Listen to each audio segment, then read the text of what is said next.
when you very first write an offer, the first thing, there are two different ways to do this. I'm going to teach you this way because I feel like this is the better way. Come into Zipforms first, and once it loads, So first, okay. This is my first stop before I do anything. I write the offer first. I think it's the easiest. Everything is ready and prepared. Great. Does not like my, oh, it's this one, that's why.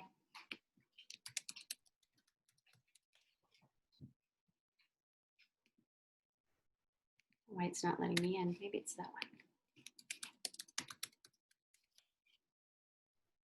Okay, let me look it up. I don't know why it's not saving it. I just wrote an offer in here.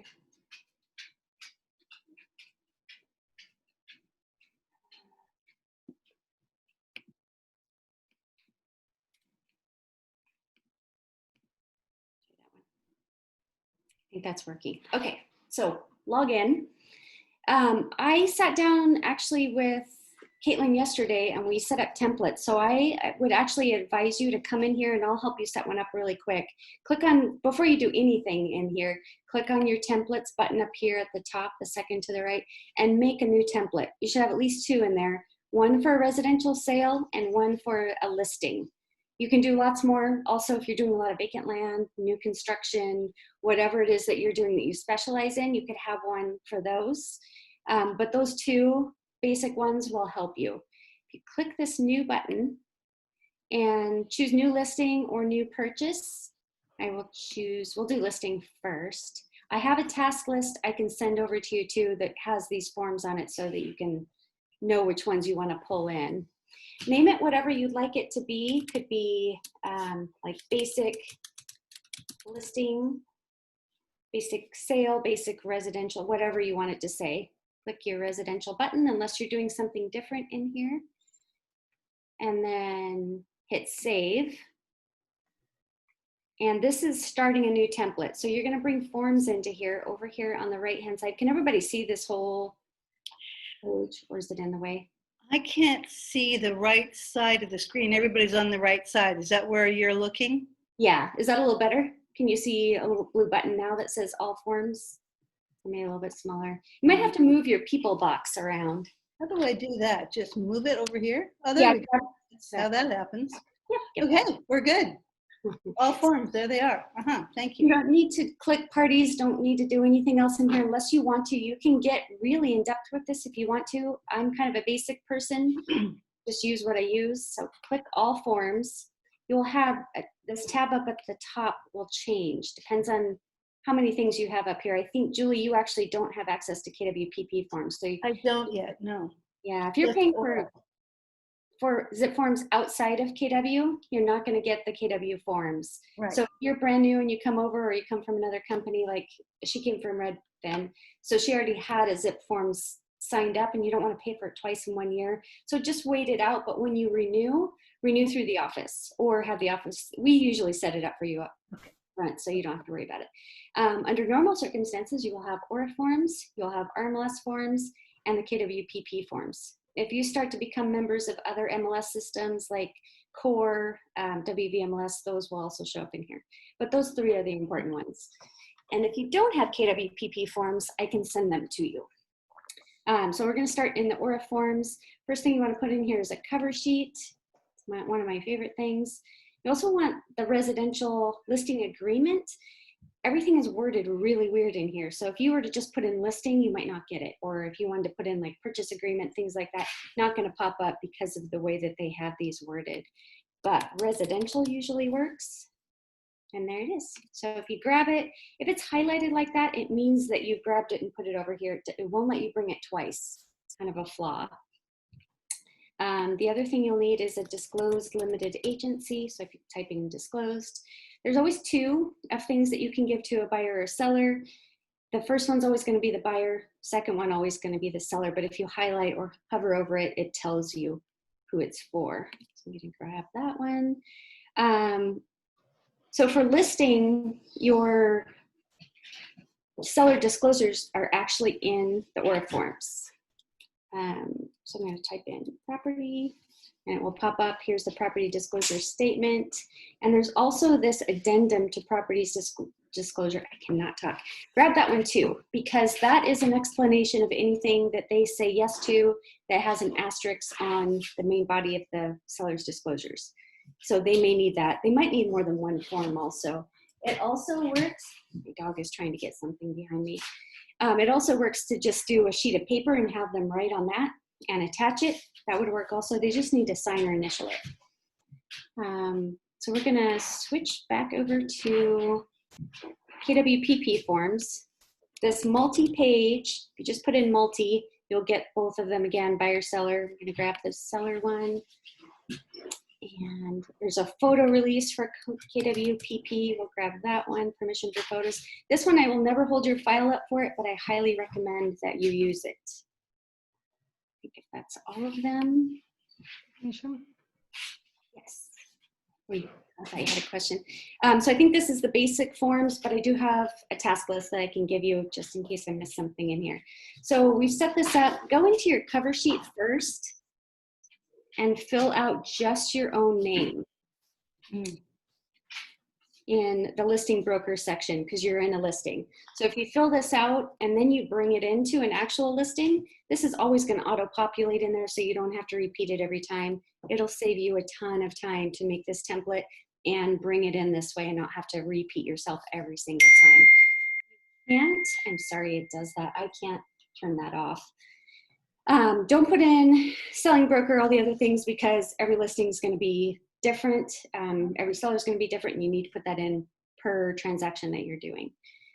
But I will just put my own name in here just to show you listing broker. They start to pop up down here. It's KWPP01 is our office ID, and then our office license is 2005. 09347. You want to put in Mike's name. He likes it as Mike Hobson. And you'll put your own name in. And you can put your phone number here or also in the cell area. It doesn't matter which one it goes into. Oops, can't get my own phone number right. And then email. These are the things that are kind of important in the contract. You don't have to go overboard in these either. Just do the things that are important. If it's asking for things like square footage, things like that, you don't need those in any kind of contract. So it might work for the import forms, but you may or may not use those. Those are up to you on whether you want to do that. Put in your agent ID. Oops, I already forgot my license. There it is. Okay, so I did all of that. Hit the save button up at the top on the left, and then we'll back out. And now all of these forms will have this, internet's a little bit slow. We'll have that information saved on it.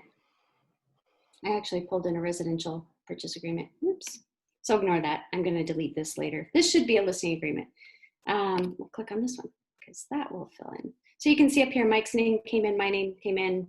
This is going to save you time later. I'll back up. I'm going to go back to the transaction area. So if you do that for a listing and a residential sale, and they're sitting in here, I believe you can delete them if you don't like them. I'm going to do that later because I need to figure out which is which, but okay, we'll go back to transactions. My internet is being kind of slow.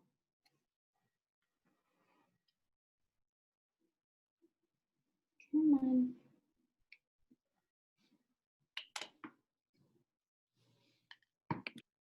Okay, so now we're ready to write an offer. You would come in here to that new button. Shouldn't have clicked on that. And you get this box again. You can do new listing or new purchase. Let's do a purchase because you guys are more likely right now to do a purchase than a listing. Same thing, you gotta put in the name. This is for you, this is your area. It doesn't have to be address. It's good if you do address, but this is however you do your tracking and are gonna keep track of this. If you have a buyer, you might be writing more than one sale. So you may wanna have their name and their address or just the address or however you're gonna do your tracking. We'll do a pretend one. Yeah, the address will pop up on here like you just saw it, like a Google, so you can grab it from there. It will pull in some information for you. This will default. Definitely pick one of these again. It won't let you move forward without doing that. This is one of my favorite features, especially in a purchase. If you do the MLS Connect, you have to change this. I'm a member of multiple.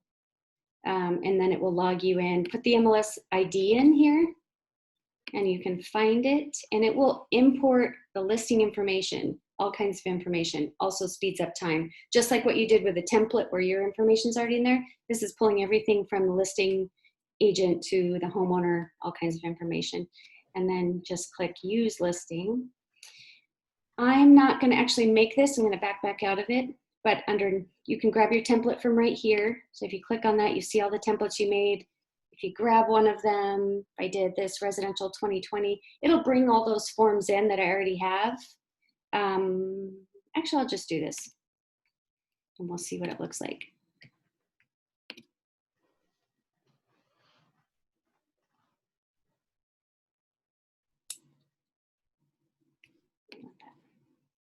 So there's lots of stuff up here that you can do. The only thing that I pay attention to is this, because if you've made that template and you've done RMLS Connect and you put a cover letter in, you shouldn't need all those other things unless you want to use those features in Zipforms that really get familiar with it and find out what's going to work for you and what's not going to work for you.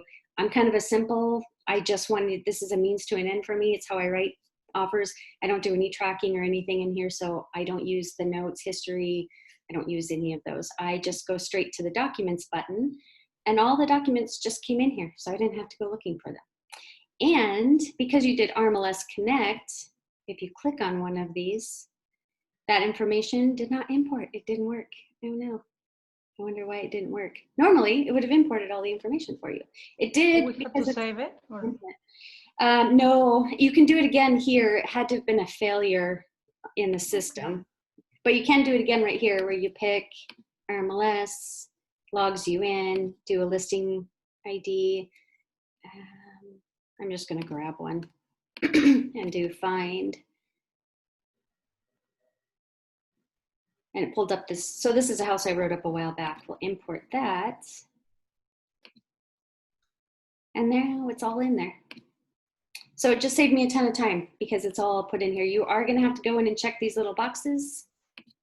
And you also need to do a sale agreement number. Sale agreement number is whatever you make it be. Whatever you feel like. It could just be the MLS number. It could be, for a while I would do the buyer's last name and the date that, so this one was Pitkin. And then I would do like today's date, 0909, I think today's the night, 2020. And that way I had a reference to the date that I wrote it, but it could just be, I mean, anything. This is going to autofill to all of your forms so that they all stay within one transaction. That's the purpose of it. Buyer's name did not print on here because I haven't put a buyer's name in. So I'm actually going to save this and go back. It's not going to know your buyer's name unless you put it in there. So this cover sheet, the reason that I put that in there is for you to put your buyer's name in here. Fill out as much of this as you want to. Whatever you put on here is going to show up on the purchase agreement. And a lot of agents don't want their buyer's information on here, like phone number, email, things like that. You don't have to put it on here. You can just put only their name. That's how I write all my offers. And then title is going to ask you later for that information because they do need to get in touch with your buyer. So up to you on how much you want to put on there. Seller's name already shows up on here. Just go through and see what needs to autofill. In addition, your purchase price, not all of this, do you need to put all this in either. The purchase price you do want to put on here. Your deposit is your earnest money. So we'll put 1,000. Offer expiration date is really important. I see this not happen quite a bit. So we'll do 09, 10, 2020. I usually give 24 hours unless I'll call the other agent first and just say, hey, how much time do you need for turnaround? In this market right now, they're doing a due date usually. So you want to kind of try to coincide with that. If they don't have a due date, there aren't a lot of offers on the property. 24 hours is a good rule of thumb unless it's a bank or somebody that just needs a little bit of extra time. Oh, I actually needed to put a time here. That's why the date wouldn't go in here. So the date would go here. check PM. Year built, stuff like that. That's all the things that you really don't need that information, especially for a purchase, you don't need it. If you want to check residential, what else? I'm going to speed through some of this. Escrow company is pretty important. Sometimes you get to pick if the listing agent hasn't put it in the listing. If they have put it in the listing, it's good to honor that, but it's not set in stone. It is negotiable. So if your buyer has a pending home and you want to stay in that same title company, talk to them ahead of time and just say, hey, I see that you want to use First American, but we're already in escrow with Chicago. We'd really like to stay in the same one. Do you mind? And usually they'll work with you. Some of them are pretty stubborn and want to stay with but it is negotiable. Put in your escrow officer also. That's what I usually use. And then save it. And when you back up, all this information is going to be on that purchase agreement. And I learned something really good the other day. I think it was from Caitlin.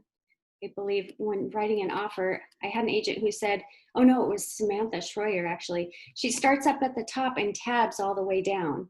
And it's it takes a little bit of extra time, but you don't miss any boxes that way. Mm-hmm. And I thought, oh, that's great doing that, because that's my job as compliance, to see all those boxes that you miss. And if you're doing that, you're less likely to miss those. It will take you longer to get through the contract, but it's going to stop on every single little highlighted area for you to give it an answer. And then you won't miss those boxes. Check deed. Contract means that the seller's holding the note, so that's a pretty important one that you want to check. This earnest money, $1,000 is pretty low. That's not typical for what we do. It is typical for a VA loan or a USDA loan because you get that money back at closing. But for a regular sale, it's usually about 1%. It can be more or less depending on your buyer, depending on the market, depending on how competitive you want to be. Line 41, typically nothing there, but it can be done. I actually wrote a contract for the first time ever where I had a split earnest money where they put up a first amount and then they were going to put up more after the inspection. And then this computes for you. So if their down payment is going to be $30,000, then $1,000 of that 30, they go together. So this part would be $29,000. And now you have the full down payment. The earnest money goes toward the down payment or closing costs, depending on the situation, depending on the type of loan that you're doing. So scroll through, answer as many questions as you want. I'm not going to get it really detailed in this because that's a whole other class, but I did want to kind of show you just the beginning of this. So I'm going to back out, and we are going to pretend that all of these are signed and they're ready to go and send out. So your next step would be to jump over. I need to move that out of the way. Jump over here to command, just go into agent.kw.com, brings you into this screen initially, put your people in. You can't make an opportunity without having a contact. So go up to your contacts. Each contact has to be separate from the other. So if you have a wife and a husband, they are separate contacts. You can connect them though. I know I have my husband in here. I don't know if I have myself in here. I'm going to try it. See. This add relationship button. So my husband's already in here. If you click add relationship and you start typing the other person's name, you can link them. So now they're connected. When you actually go in to make an opportunity, it's just one step easier. It's because they're connected as husband and wife. Put in as much information in here as you want to or as little. You can just put their name in and that's fine. If you're going to use this as a CRM, put which is contact management system or data system, put everything in here. Don't scrimp on it. But if you're not going to, if you have another CRM system that you're using, then you may only want to put the name in and that's all that's really necessary. There are tags, all kinds of things in here. You can add more information, play with this. You can also go to YouTube and get all kinds of information about this contact area and the things that you can connect to it, like smart plans. So I'm just going to hit create. And now I have a contact. And it will be in here with all the rest of them. If you click up here on the top, you can start. I don't know why it's got those on there. Those are not from searches in command. That's funny. I had this thing over the summer where I wanted a rave runner, so I was looking them up on Craigslist, but it's popping up on here. So if you start typing the person's name, they pop up in here and you can grab them. You can either come in this way to make your opportunity. I prefer to go over here to the left-hand side, little hands. They're kind of a little blob. They looked more like hands before they revised this. Click on it, and now you have where kind of your system of where everything is sitting in the background.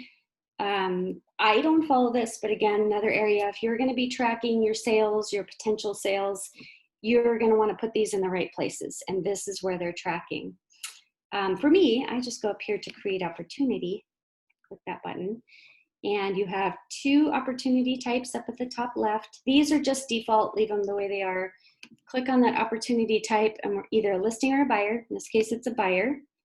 You're the owner, so that stays the same.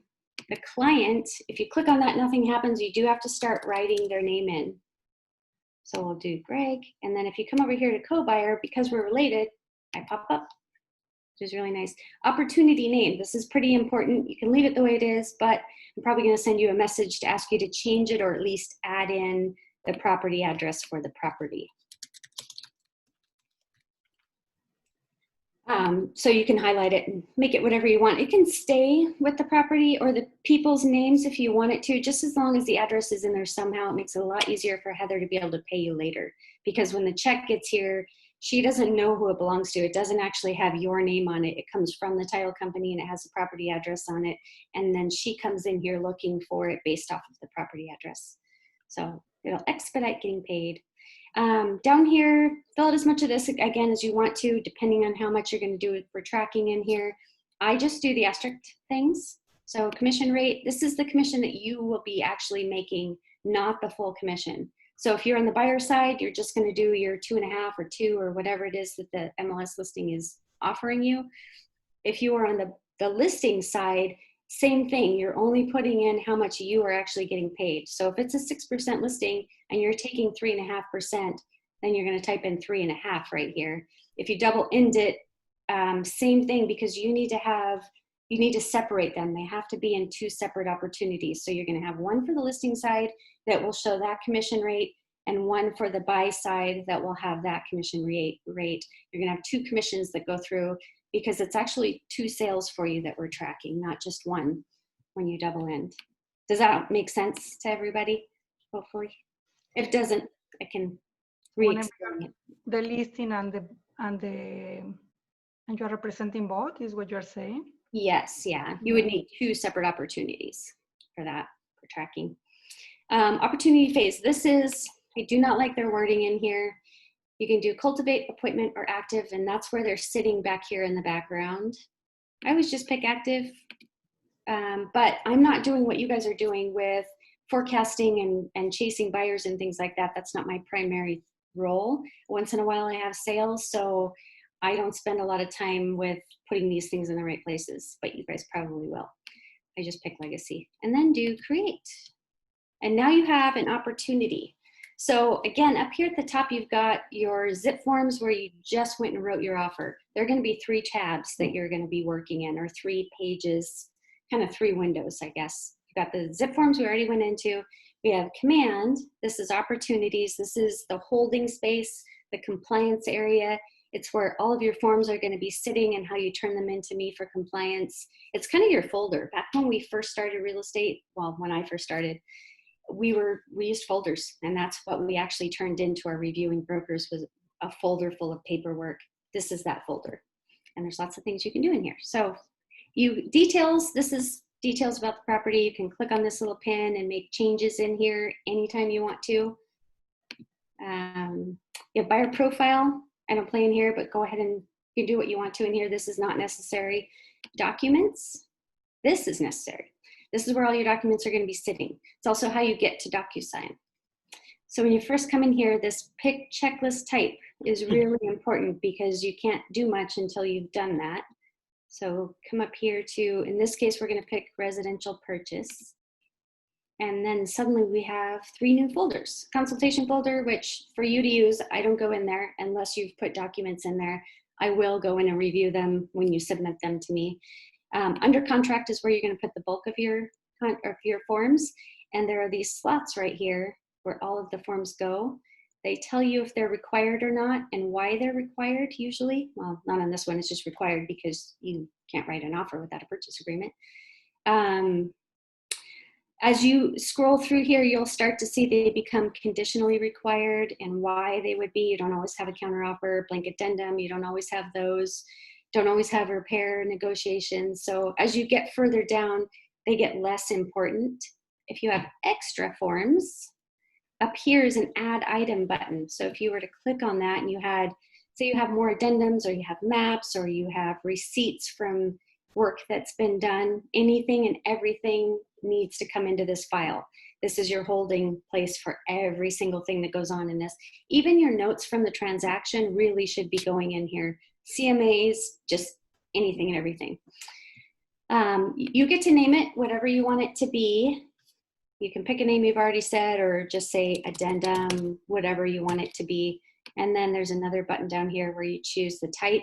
These don't fit every single thing that you do. So do your best with it. I don't really care what you pick. I don't even pay attention to whether it is that type of a document or not. So don't worry what you pick on that. You could pick an addendum every time and I'm never gonna notice. You have 2 ways of bringing it in here, 3 ways really. You have the manual button, that's gonna pull from your computer. If you have downloaded a document and it's sitting down here on the bottom, this is my favorite way to do things, is to download. So if I get an email from another agent, a signed offer or something that is ready to come in here for the compliance area, I will download it to my computer and then pull this up and just drag and drop it over. Oops. And then it's ready to go. Custom folders is pulling from this spot over here. That's a custom folder for you. It's like a holding center for you to put things in that you're working on. Not an area that I go into. So if you're ready for it to come over to go to compliance and be reviewed, you would want to pull it into one of these slots. This button over here, attach multiple files, is also equally fun. This shows up all of these that are in the background. It pulls up all of them. And then you can choose whether you're pulling from manual, or you're going to drag and drop, or if you're pulling from Docusign. So I haven't actually connected this to Docusign yet, so that third button is not showing up here. But I'll do that in a minute, and then we'll come back and look at this. The other way is just to click add a file. Again, you can drag and drop, or you can pull from your computer, or that third button for Docusign will be right here. So we're going to just wrote our offerings in transaction or in Zipforms, came over here, made this opportunity. So I would have come in here, done a residential purchase, clicked on under contract, gone to start a transaction. It's black the first time you ever come in here. My dog is having a dream in the background. I hope he's not too loud. He's barking at somebody in his dreams. So when you click on this, you have dot loop. Stay away from dot loop. Yours may not say dot loop. I think this was from those of us who came from dot loop. They connected it, but it may not show up there for you. So, but if it does, ignore it. Don't ever use it. It'll mess everything up. Click on Docusign. And this is that third window that I was talking about. This is, all 3 of these kind of talk to each other. They're intuitive, but they're all separate from each other. They are separate windows. And when you go in through your command to get to Docusign, this is a Docusign that we pay for you. You'll sign in, but just know that if you go into that same Docusign in its own tab to docusign.com, it's the same Docusign, but it's like a mirrored window where it will not talk to your command, and it sits separately all by itself. So if you do something in that one and then you go back in through command to Docusign, you're not going to be able to see what you did. It's going to be in a whole separate Docusign area that's not attached to here. It's hard to explain, but if you get in that situation where you did something in Docusign and you can't find it, just call me because I can walk you through. That's probably what happened, is it's in a Docusign, in docusign.com. Click on Docusign and log in. And now we have, get rid of this one, the 3 tabs that I was talking about. I'm gonna get rid of that. Down here. We have, this is where our forms are sitting. This is our compliance area. This is our Docusign. So we're in here right now. First thing I do when I come in here, click on people. You have the admin, which you'll never need, that's me. You'll have yourself sitting in here, that's automatic. And then you have the servicing area, that's the Market Center MCA. That is Heather, actually. So this is me, that's Heather, this is gonna be you. You wanna invite your people in here. You're gonna click on the invite button and type in their email and their name.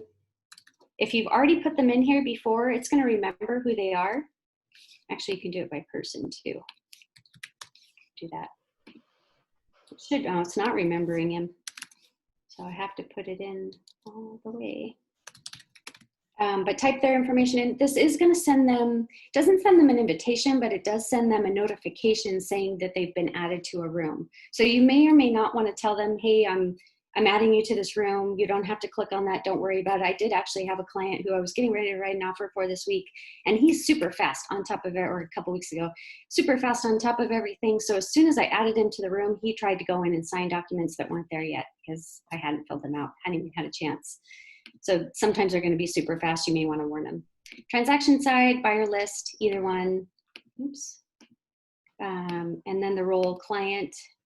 Oh, it's sticking.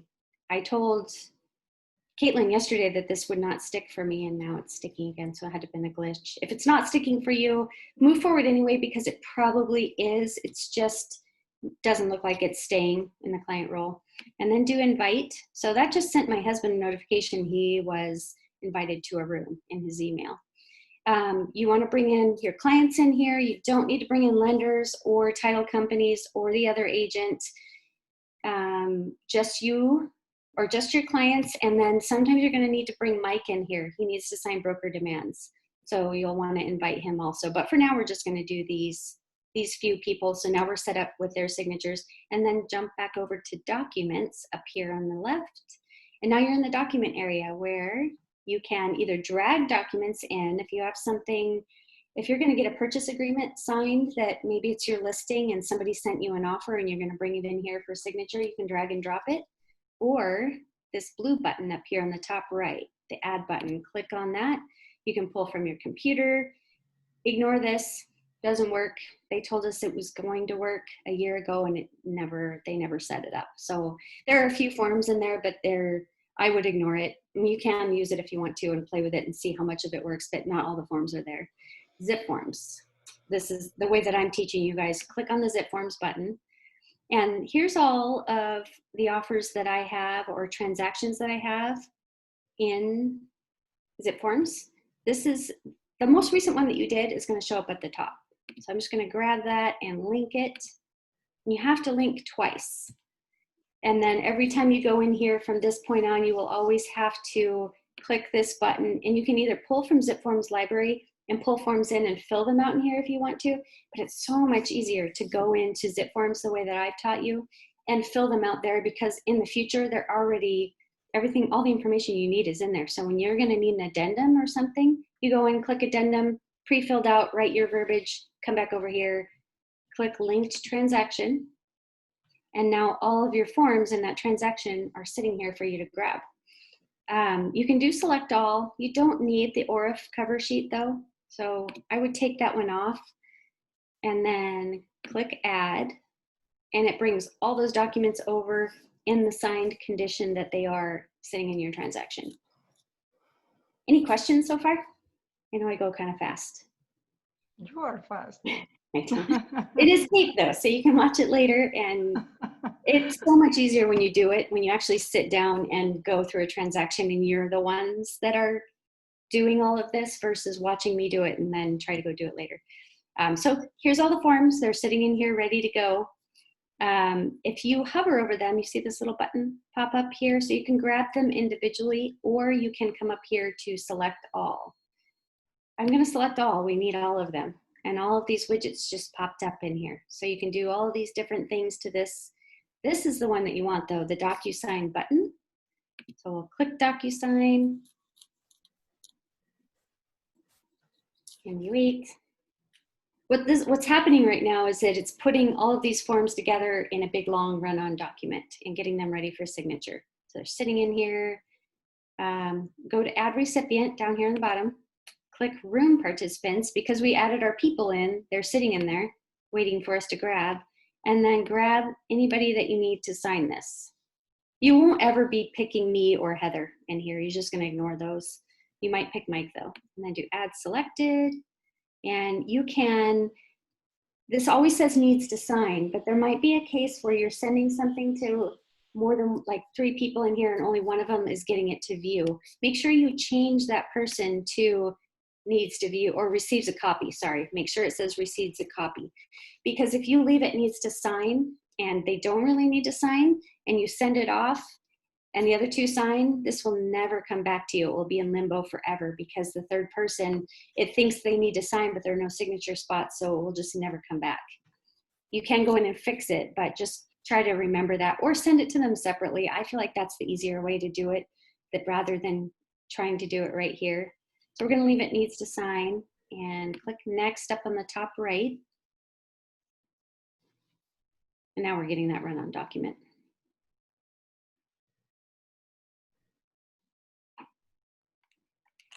And now we have all of the documents. The order really doesn't matter unless it matters to you. Up here on the top right are your people, or left, sorry, are your people. They're color coded, yellow, blue. There's multiples, they change to different colors. So you can tell who you're putting on here. We'll do, none of these names match. We'll just stay on that one. So if you click on signature, you don't have to actually hold it down. You just click on it once and then bring it down so the line fits on the line and drop it. Make sure that you take a date with it. If you have more than one signature, I'm going to switch over to the other person, do their signature. I'm not going to sign all of these. I'm actually not going to send any of this out, but I'm just going to jump ahead to a purchase agreement because this is my favorite feature and will save you a ton of time. On the purchase agreement is 11 pages long and the buyer has to initial or the seller at the bottom of each page. If you take their initials over and their date and then switch your person and same thing and date, and then you make a box. So what I do is I'm hovering over here at the corner and I hold down the left key and drag a box over the top of it and then drop it and it fits on it. On a Mac, it is Command C to copy it, but you could right click to copy it. You could do, I want to say it's like Control C. Control C. Control C on a regular one. So that copied it. And then you scroll to the next page. You don't have to touch the page. You don't even have to be down at the bottom. Do paste and it's sitting there in the same exact spot as it was on the other page. So you can do that through all of these and it saves a ton of time. So anything that you want to copy like that, you can do. It's really fun. I showed this to Caitlin yesterday. And it is probably my favorite feature in here to be able to do. It's a nice little trick. Lots of things you can do on the left-hand side. Text, if you need to write down something anywhere, there's a checkbox. You would pull the checkbox over and drop it, double click it to actually add the check in it. And you can add a check for a client on something as long as there are going to be initials next to it. Otherwise, they need to be the one that checks the box. And you're going to have to teach them how to check the box because it's not easy to figure out that you have to double click and you have to be right inside the box to be able to do it. Radio button, you can also do. Bring that over and you can move this around wherever you want it to be. You can also add more if there's a third one. And this gives them a choice of a box to check. So in the case of a lead-based paint addendum where they have to pick one or the other, and it should be their choice, do a radio button, and then they can only pick one or the other. They won't be able to pick both. Where on the checkbox, they will be able to check both. If anything is on here that you don't want and you're highlighted on it, we go to this one, hit delete and it goes away. Super simple. Go on that one. Radio buttons make you do all of them. So same thing with these. You can actually move these around. Well, when they're highlighted, and they're not highlighted right now. Let me move this one. I'll make a new one. You can, when it still has that box on it that you can see around it, you can move it around. Once you've done, like actually set it, then they're going to be independent of each other. Keep that in mind. Any questions on this section so far? So it has to be obviously the buyer. It will be signed by the buyer or co-buyer, by the agent, and Mike. Yes, Mike only in some cases. He's really at this point only signing broker demands because the listing agreement used to have him sign it and it doesn't anymore. Listing addendums, though, he does still have to sign those. So in those cases, you would need to do it.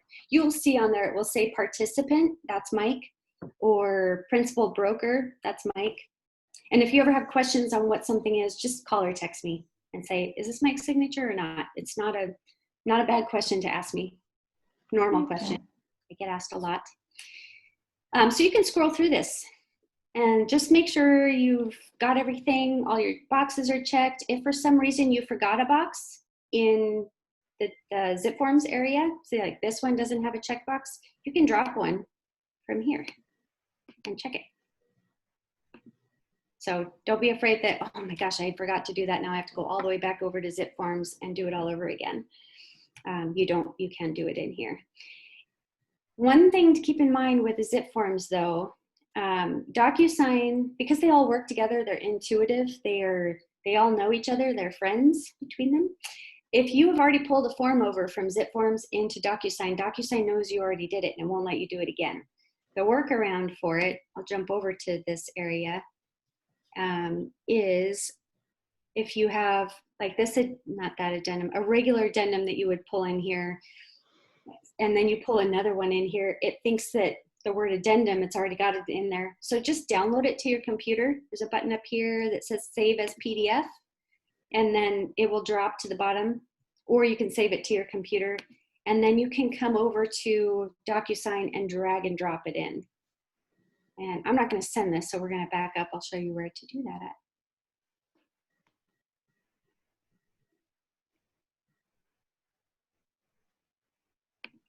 Back up. So this is where you would drag and drop it into to start over again with anything that's repeat. And you may not remember what I just told you. So if you get in that position where you get stuck and it won't let you bring something in, call me. I'll help you walk through it. These documents, if you click on one that's in here on the body of it, it will bring it up so you can view it. And then you can also do additional things to it in here. Come all the way up. So this box up here at the top is document actions. This is a great one to know. You may not remember where it is, so again, don't feel bad about calling me and asking me. But if you pull this document up and then you click on it, there's another, these are all the things that you can do to it. There's a split option on here on something that would be a run-on document. It's not going to work for this because it's one document, you can't split it.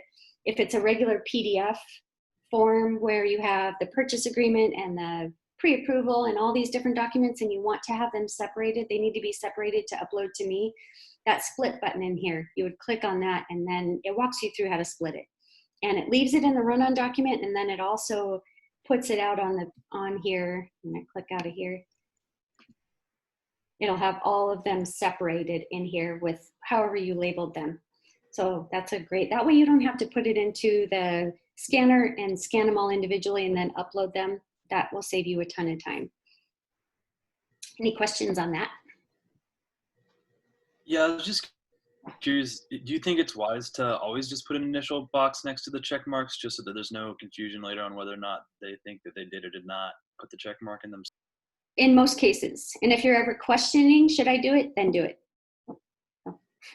But in most cases, yeah, because if you're adding a check mark to something, usually it means that you're making a change, and any changes need to be initialed and acknowledged by somebody. Or if you're doing it for them, in the case of like property disclosures, you are not allowed to fill out. You're not allowed to help them fill them out. You're not allowed to hold the pen even and have them tell you what the answers are. They have to find someone else to do that for them. We legally cannot help with them with those in any way, shape, or form. But if there's another document, and like lead-based paint has a yes or no option on it, and you pick no, just, and they're initialing right next to that, they're also signing that document. It's still not a bad idea to initial next to it if you checked that box for them, because it acknowledges the fact that they know that you checked that box on that document, and they're saying, yes, I agree that that's what it should be. Okay, Chantel, where was the please? Am I unmuted? Yes, you are. I think. Good. Where you said somewhere up here, I think it was with the little page with the corner, Uh-huh. Where did you do the splitting? I didn't see the word Let me bring one in here Docusign. that I can split, and I'll show you how to do that. Thank you, thank you, thank you. It's something that I can, let's do a prelim. So it's still loading. Perfect. Click on it, and you've got this. We'll pretend this is a big run-on document, and it's like 3 different things. So this button up here at the top, document actions, and you Oh, have then it says split. I split. see. And I then see. a box. They're all together. Yeah, I'll show you what it looks like actually, because this is probably the easiest format I've ever seen for a split option. You put in your document name over here, it might be purchase and sale, and then you get to decide, you can look at it and see what it is. Mm-hmm. If it's the purchase agreement, you know, it's 11 pages, so it will be page 1 to 11, and it highlights them for you. So you can see what you're doing as you're doing it. Let's go back to 1 to 2. Now you know that just 2 of those are on here. Then you come back over here to add a document and say maybe pre-approval. And it's just 1 page long, so it's highlighting the ones that you're putting in that section. And you can see it. And then just hit save when you're done. I'm not gonna actually do that. This history button just shows you what you've done in the past. Message button, I can't see your message area in your Docusign. I actually cannot get into your Docusign. So if you do something through here, it's between you and whoever your clients are, whoever you're emailing that to. Envelopes is the envelope that you just sent out to someone. This is a draft. It tells you it's a draft. If it's actually been sent, it will be red, and it will say that it's waiting for signatures. And then once it's been signed, you can come back in here and you can see that it's been signed. It will turn green. It'll have this one plus the one next to it that's green that is actually signed, so you get both copies. If you click on this in envelopes, you can't actually see it, but you can resend it. So if you have a client that calls and says, hey, I didn't get it, then you can come in and into the envelope and resend it. Go back to that. That didn't work. This one's not sent, so it won't let me. But normally you can click on it and it will say, and it'll walk you through how to resend it.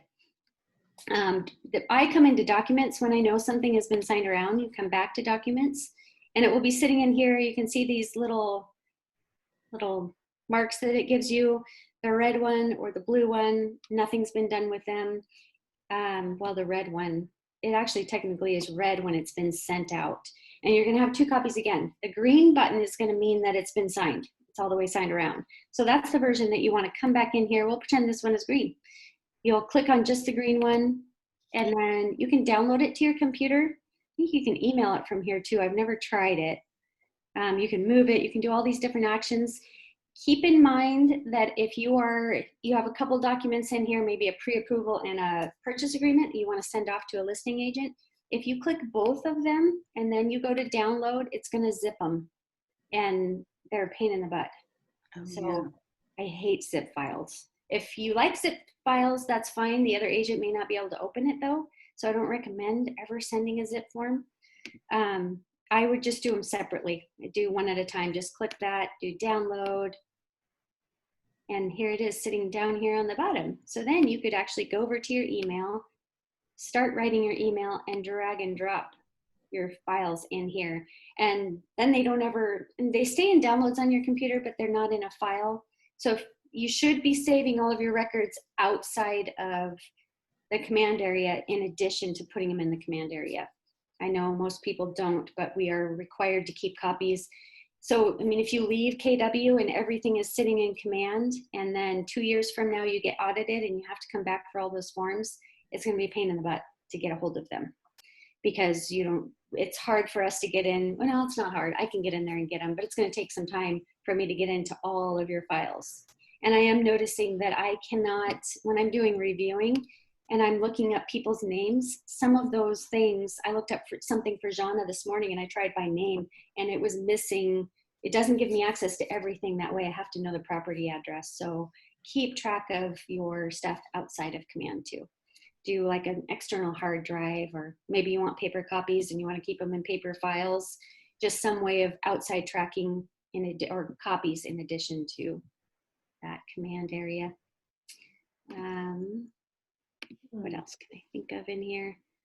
We'll come back over here. This attach multiple files thing. So now you can see that black button that used to say start my transaction says go to transaction. This is your portal into Docusign. This is where you're going to go every time that you want to get into sending anything out through your command through Docusign. Come in through here and click on that.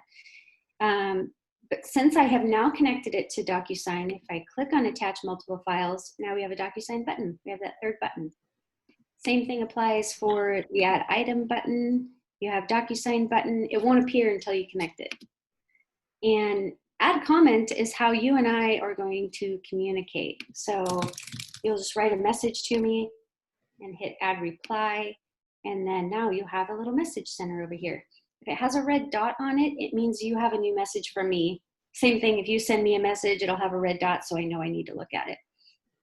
What I'm finding is that when people are putting in their documents into these sections and then I review them and I kick it back, it'll say rejected on it and it will have a little button right here that has the explanation for why it's rejected. People are ignoring it and not reading that. And so it's almost better for us to just always be using this communication because they see that and they'll actually answer me. The biggest issues have been, and this is good for all of you to know, you cannot negotiate a commission into a transaction at all. And we do it, but there's a roundabout way of doing it. So that's been the thing that I've been kicking back lately. And if people aren't seeing it and then they're closing, now we have a transaction that's got something that's not legal in it. So it's kind of a big deal to make sure that we're communicating and getting things fixed as they need to get fixed. So those are the two ways we do it. Sync transaction, I never use that. We were using that for dot loop when we were bringing forms over because we were in the middle of a transition. Up here, oh, these are good for you to know. So offers and commissions, this is how you get paid. We used to call it green sheets, but now we're doing, it's all done in here. When you're ready to get paid, I would recommend doing this when you do your broker demand, really, probably midway through your transaction. You're gonna click on the offer button and add a new offer. You're not really adding a new offer. It's just gonna ask you different questions. You might have more than one offer that comes through. You might have a second buyer, a sale fail. Name it whatever you wanna name it, and then hit create offer. And just answer the questions best that you can. If you have questions, let me know. I'm gonna put the property address in. It's not gonna matter. You can select from KWMLS if you want to. That's our KWMLS system. It's reading from our MLS. It's pulling from there. Click on the parties. No, it's not a real address. So I'm not gonna go very far in this one, but fill this out. If you have questions on it, let me know and I will help you the best I can. Once you have an offer in there, your commissions tab is gonna come live. It will turn black also. Then you'll be able to click on that and do your commission. So the commission is like a broker demand. It's a breakdown of what your commission is going to be. It will show you actually how much you're going to make on your transaction. Breaks out the E&O insurance and your splits and asks you if you want to donate to KW. You can do it there if you want to. It's not too complicated. It's really easy. We used to have a green sheet system that was 3 long pages. Well, no, it was 5 or 6 long pages. It showed up as 3 when you were done with it, but it was really complicated. So this is super simple, even though for you, it's the first time you've gotten in there, it might feel complicated, but it's really simple. Notes, you can put notes in here. I can't see your notes, so those are just for you to keep track of anything that you want to keep track of in here. And timeline is actually tracking what's going on in this transaction. Every time you upload something, every time I look at something, every single thing that we do is date and time stamped in here. This is for audit purposes and also for if there's some litigation. You can see when things were uploaded and done and when they were completed. You can see all the different types of versions. So if you're replacing items in there, we can go back and look at all of those. So remember to put everything in here, especially if you can kind of think in terms of, if I get sued later, what am I going to need as proof? Put that in here. If you have notes that you're scribbling while you're talking to an agent and you don't like the agent, you might not want to put those in here, because if you get into litigation, they're going to see that and use it against you. So that's not a good idea. So be careful what you put in here, but also put everything in here that you have that is good. I'm not going to get you in trouble. It used to be that you couldn't take things out, and they've changed that in here. And we're not happy about that from a compliance view, because you shouldn't be able to take anything out. That makes it so that you can hide things if you get in trouble later. Know that we can see that you took it out. We can't see what it was, but don't do that, because you're really opening a can of worms you don't want to open. Just be honest and good, and I know all of you guys are, but not every agent is in this industry. You will find that as you go along in your careers. Don't let it discourage you either. I try not to, I try to scare you so that you don't make mistakes, but I don't want to scare you to the point where you don't want to do this job, because it's a pretty amazing job. It's really fun, but I want everybody to do it the right way too. Be honest and ethical. Any questions so far on any of that? I know they will come. Yeah, welcome. So feel free to reach out anytime. I think that's kind of the gist of the three. That's how they all work together. I think it's the easiest and best way. And it's, once you get it down, it's so fast to write an offer. I wrote an offer on a property 3 weeks ago while I was in the drive-through at Burgerville. So you can do it pretty fast. And that was using all three systems. The only thing I couldn't do was get it emailed off while I was in the drive-through. I had to stop and do that in the parking lot. But so, just to say it's fast and easy. It's not as scary as it sounds when you go through here, once you get it down. I'm in here every single day of my life, all day long though. I review probably 75 deals a day, if not more. And we're getting into busy season, so I'm reviewing even more. So I get pretty efficient at it, but you will too. You guys are gonna write a ton of offers. Super busy. Yep. I think that's everything. We did it in an hour. Excellent. So, okay, well, I'll be back in the office tomorrow if anybody needs anything. My daughter's all situated, so I stayed home today because I wasn't really sure if they were going to have to evacuate and if they were coming here. And I had the kids who were bouncing off the walls this morning, so I could hear a little of it when you got here. So, okay. Well, hopefully you don't have to evacuate. Yeah, I hope so. We're ready if we have to, but I don't think so. The sky's pretty orange though right now. My cousin had to yesterday. Where are they at? Estacada. Oh, they're in Estacada. Wow. And they had to, the fire department just went in and tell them that they had to leave. So I think that they had to leave at that point, and he went back this morning to get the horses. And wow, they left their horses for the night. Yeah, some were able to take out, otherwise some stay in. So I'm so happy. Hopefully you don't have to evacuate and you stay at home. Yeah, that would be good. It was a pretty steady stream. My daughter, it's normally 20 minutes from her house to mine, and it took her almost an hour to get here to pick up the snow a little while ago. That's pretty cool. Excellent. Well, see you tomorrow. I will to visit you tomorrow. Take care. Okay, you too. Bye, everybody. Bye, everyone. Thank you. Figure out how to get out of here.